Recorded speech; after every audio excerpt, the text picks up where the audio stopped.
welcome back to our channel. I'm Celeste. And I'm Lacey. I'm a school counselor, a high school counselor, and Lacey is a teacher. Today we are going to be doing... We are doing the Agree to Disagree challenge. I watched Jess and Gabe's video. I've also watched Sam and Jess's video. So this is not our idea, but we are doing our own spin on it because we are both educators. So we found 8 education controversial topics, and that's what we are going to be focusing on for today. So basically, I actually was the one who told her about this. Yep. Basically, we're going to read off a statement. And when I say controversial, it's not inappropriate or anything. They're just things that have mixed reviews. Some people agree, some people don't. So we have these little name cards that say agree, disagree, or neutral. And we're just going to hold one up and just share our opinion. So instead of a vlog, we just wanted to do something a little more serious, but still focused on education. So luckily she agreed. Yeah, let's do it. So we are going to jump right in. Again, this is just our opinion. We are not experts just because we work in education and, you know, we're young and we just want to share our opinion at this time of life. So the first one has to do with technology. So the first statement is technology/computers will replace educators one day. And that includes counselors and everything as well. Okay, so you put disagree. Disagree. Tell me your opinion first. So technology, computers are, of course, like the hot topic. It's vastly growing. However, I do not think that neither of them will replace the impact that an actual educator can have on one child's educational career. Again, like Lacey already prefaced, this is just my personal opinion, but I definitely think that the impact that an educator can have, on a child's career, it's totally different than what a computer or technology can do. Yeah, I actually put neutral, not because I want computers and technology to replace, but I've seen, like at my school, everyone has iPads, and a lot of schools, technology is one-to-one. I don't want that, but I do feel like we're heading in a direction that is way more technology-based. A lot of colleges are online. There's a lot of online schools. I feel like COVID made that more common. So I didn't want to say fully disagree because I disagree and I don't want that, of course, but I do think it is possible that 10 years, 20 years down the line that there will be a completely new education format. But in terms of my opinion about that, like she said, a computer can never replace the role of a teacher, a counselor, a principal, because relationships are everything and you can't have a relationship through a screen. But there's a lot of controversy about this, so I wanted to start with that one. Our second statement, college is the key to a bright future. Okay, tell me your opinion first. Wait, I want to know what you decided. Okay. Disagree as well. I'm sure we have the same opinion. So college is not like the key or the end-all be-all for everybody. Everybody has a different path. So just because college works for one person or college is good for one person does not mean that it'll be the same for others. And college is expensive. Like, it's debt. I mean, it's a lot. So college is not the key to a bright future. You can be a business owner, you could go into the service, there's so many other things that you can do, but college is definitely not the end-all be-all key to success. Yeah, I disagree with that as well. And we both did go to college, obviously, and she is still working on school.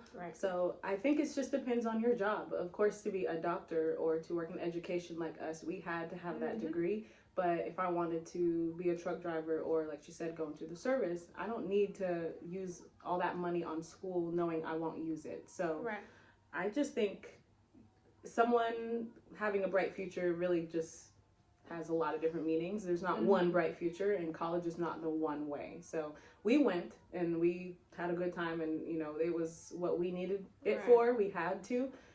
for our career, but I don't think every single person has the same story. So that's our opinion on that. Of course, again, another controversial topic. I feel like that's mainly controversial with the older generation, because I feel like it's more common these days to not go to college, but in the past it was common for everyone to go to college. Yeah. So I feel like the world has changed. Right.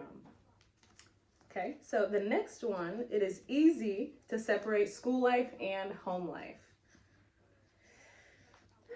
Disagree. Yeah. Yeah.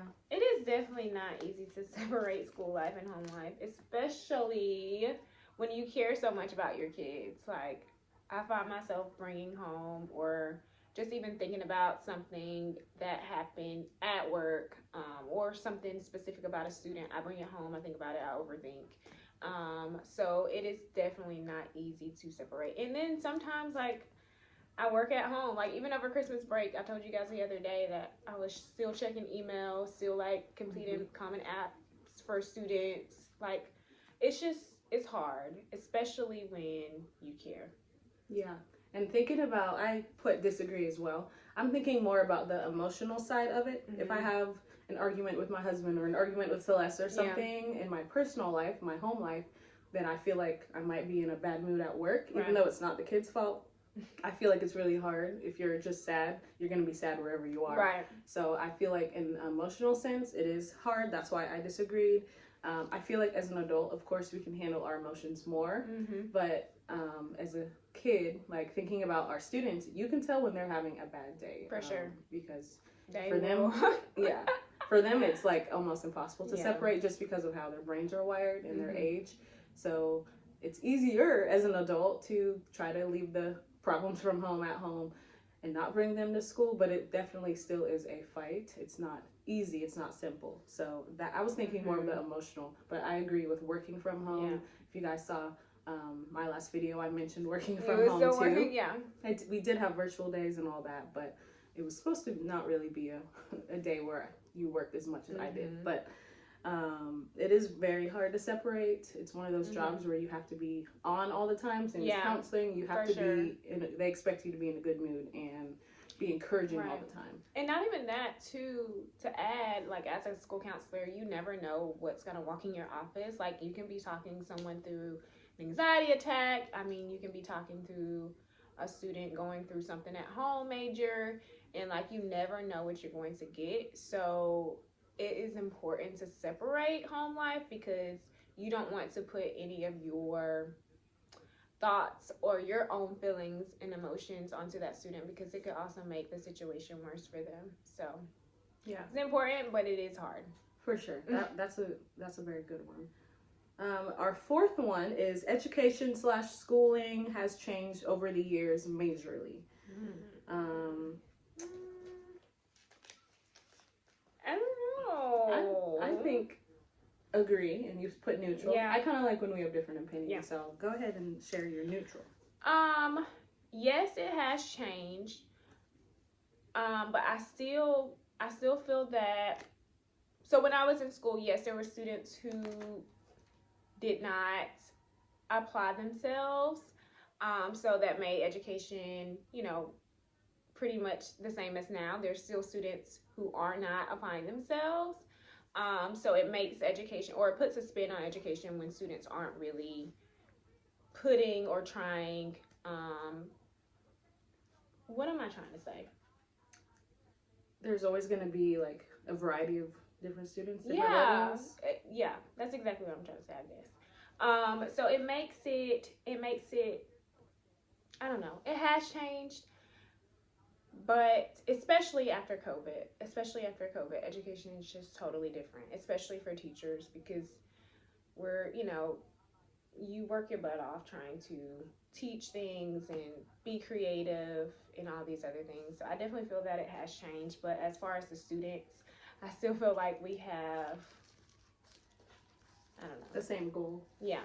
I see where you're going with that neutral. She and I are pretty much the same on most things. Yeah. So she basically convinced me. But originally I did put agree, just because I feel like the main difference between when we were in school, not that long ago, but it seems like a while ago, to now, the the idea of social media has gotten a lot higher, so I feel like that impacts a lot of things. There's a lot more major things that happen in school, and it's because of usually what they saw on TikTok or what they saw on Instagram, or the bathrooms being torn up last year because of TikTok. Like, I feel like there's a lot more major problems, like kids talking out of turn, kids not applying themselves. That's never going to go away. Right. So you're right, that is the same. That's just how schools are always going to be. But like, there's a lot more big discipline problems, things starting a lot younger, like people who are, I teach 6th grade, there's a lot of things that I never would have thought of in 6th grade when I was in 6th grade.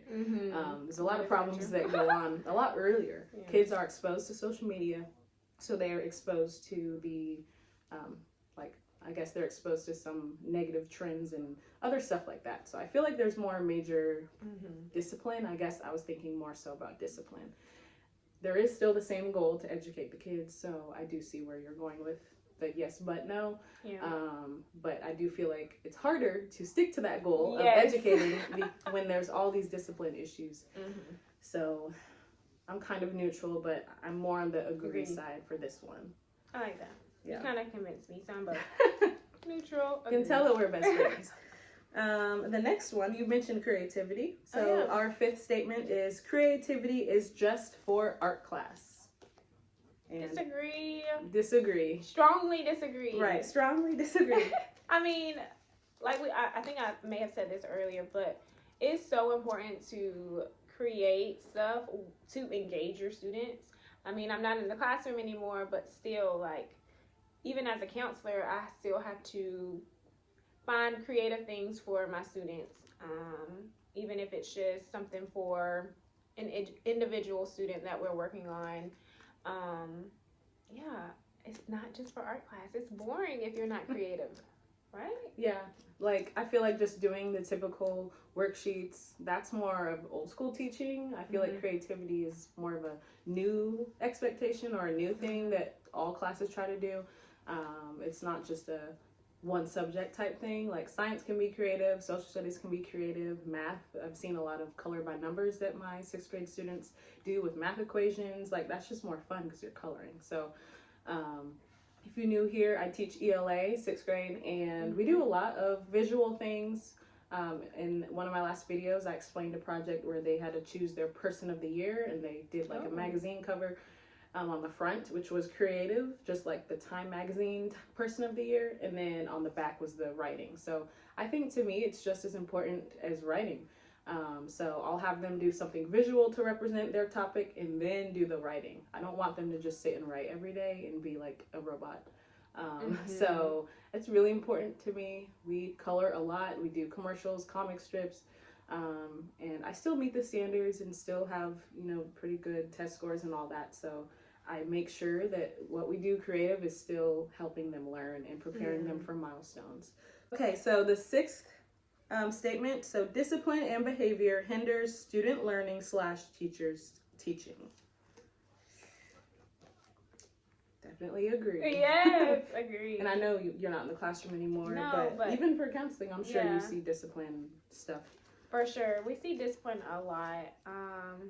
And so it not only hinders the education for that one particular student who is the discipline problem, but it affects everyone in the classroom. The teacher has to stop what they're doing.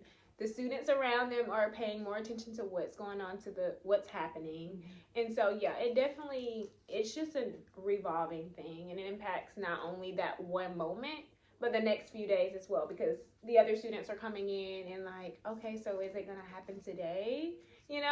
So it definitely is something that is a distraction, and it wastes time, unfortunately. Yeah, and thinking about the academic piece, me and my coworkers talk about this a lot. Like, when we talk about test scores, we say, like, the scores are what we expect, because usually the students you never have to correct, they do better, and the ones you constantly have to correct, they're not trying, they're not really giving effort, their grade usually reflects that. And it's not to be mean, but it really is what we expect. So the certain students that we correct every single day or every other day, their grades usually suffer because they don't really understand what was being taught because they were showing out. Right. So it definitely does impact themselves. And like she said, the people who are distracted by them, they can be impacted too. Yep. And then me as a teacher, it's really hard and frustrating to try to get through a lesson while you're constantly having to correct behavior. So teaching is a lot more, and counseling is a lot more than just doing one thing. We also have to handle the behaviors and anything else that pops up. So it definitely, discipline and behavior is definitely an issue. It's definitely something that has, I feel like, gotten more of an issue as social media, like I said, has become a thing. Because you see pranks and all these negative things all the time. So students try to follow that. So that's very true. So speaking of that, number 7, this is our second to last statement. Positive reinforcement is crucial. Agree. I'm kind of neutral, but I will explain that. Don't hate me.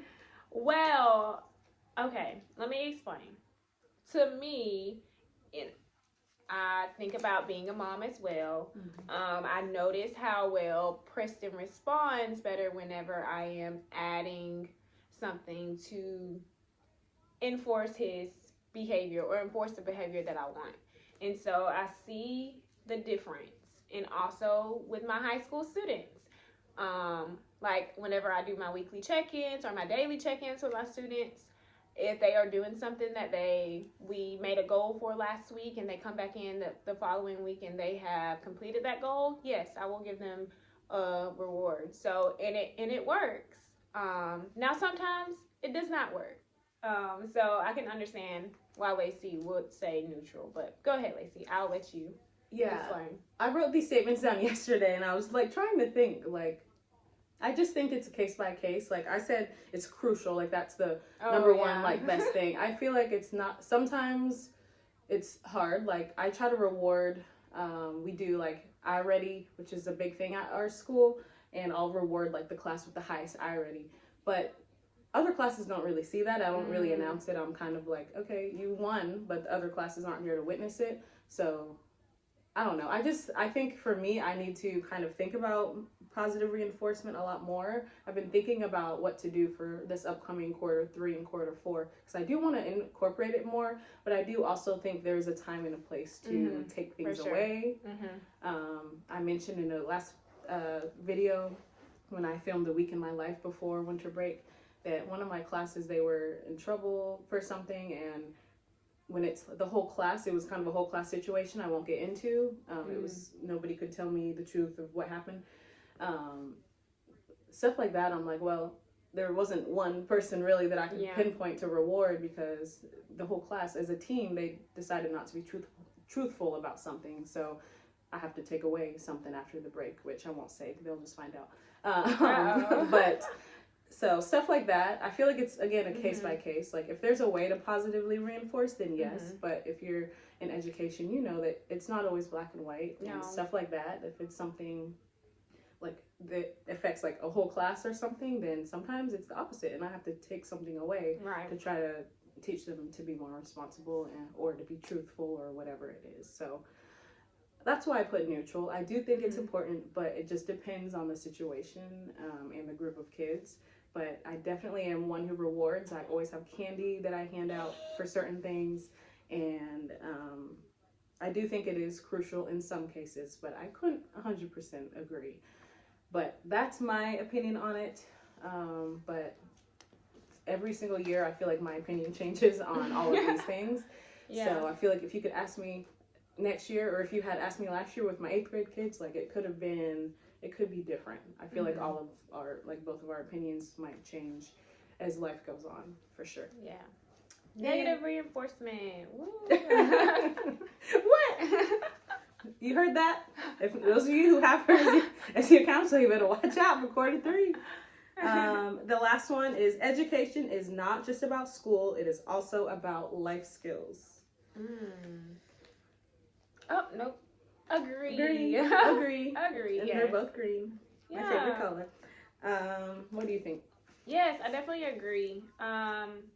Although education has somewhat changed and we don't implement as much life skills as we should be. I definitely feel that it's definitely important to implement learning life skills and teaching life skills. But yeah, it's just not about learning and going to school, because guess what? After they leave school, they have to learn how to live in the real world, be adults. And so I definitely think teaching those life skills when they're in middle school or when they get to high school, it's important, because hey, like, school is not the end all be all. And so you have to teach them how to operate in the real world. So yeah, and just thinking about what I just said about like behavior, and like I was mentioning that one class, like it's not because we want to be mean or I want to be mean and just punish just to punish. It's like it's a matter of teaching them responsibility. Whenever we discipline, like, we're not just disciplining you because you're showing out at school. If you have a job one day and you try to do that, you will get fired and you will get a whole lot more punishment than what I'm giving you at school. So like, discipline to me is kind of a life skill. Like, we're trying to teach you to be responsible, which is literally a life skill. That is one of the most crucial characteristics someone needs to have to be successful in any job, in any college, so in any sport. So I was just thinking about kind of that last question about behavior and all that, and whenever we discipline them, that's a life skill, and they need to remember that. I feel like they don't think about that, and they think we're just picking on them, but I'm trying to teach you that actions have consequences. But same thing with academics. I feel like she said, it's not life skills aren't taught as much, but I do try to incorporate it when I can. Of course, I'm ELA, and writing is a life skill. You need to know how to write properly, so I do kind of try to incorporate that. We also practice making a resume. We practice answering interview questions. Even at their age of being like 11 or 12, I still think it's important to know, how can I market myself to an audience, even though they're really young. So I do try, but it's definitely not in schools as much. Or there's not a lot of connection classes. Like, I used to have home ec and stuff like that in the middle school, but they don't really have that anymore. And I want to add to, like, before break, one of my students came in and she was like, hey, like, what do I do if I'm trying to reach out and follow up about my college application that I just submitted? And I told her, what to do, how to reach out, contact admissions. She was like, can you please call for me? I'm like, no, but you can call in here with me and, I'll walk you through it. But it's just so many things like that. Small things like communicating and reaching out. How do I do this? What do I need to do? I feel like it's important. And even as a cheer coach, I know my cheerleaders are like, why is she doing this? Why is she, making us do this? But it's more than just about that one simple thing. It's about the whole picture. And as an educator, you just want to make sure that you are teaching your students and your cheerleaders and whoever else life skills. Like, it's important. So that is going to be it for this video. We only had 8 statements. Let us know if you want a part 2. There are plenty of topics we could talk about. It doesn't have to be education, but we wanted to just talk about education since we are educators. Let us know if you like this video. We are finally together. Thank you, Winter Break, for letting us actually film together, because honestly, on weekdays throughout the normal school year, we never see each other. That's so true. So here it is, Tuesday, and here we are together. Or Wednesday, I don't even know what day it is, because it's winter break. Yeah, it's Tuesday. Winter break, you understand. So thank you so much for the support. We're at 85 subscribers, and our goal is 100 by spring break. So keep sharing. Keep sharing this with your friends. Keep liking, subscribing, and commenting. And just let us know what you want to see from us next. Yeah. All right. Well, thank you, guys. Yes, and we will see you in the next video. Bye. Bye, guys. I always do that.